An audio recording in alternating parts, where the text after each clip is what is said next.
Question says, as shown in the figure, a particle of mass 10 kg is placed at point A. When the particle is slightly displaced to its right, it starts moving and reaches point B. The speed of the particle at B is x. So what will be the value of x?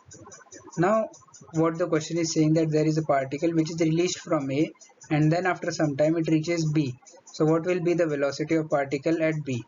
Now whenever we get questions like this, what we simply need to do is conserve energy at point A and at point B. Now at point A there is no velocity, so kinetic energy is 0 and potential energy is equal to mg into 10 meters.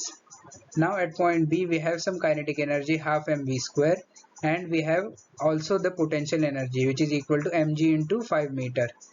Now equating both of, we have 0 in kinetic energy initial plus potential energy initial to be equal to kinetic final plus potential final. So we have 0 plus 10 into 10 into 10 to be equal to half into 10 into Vb square plus 10 into 10 into 5. Now from here we can find the value of Vb, and it comes out to be 10 meter per second.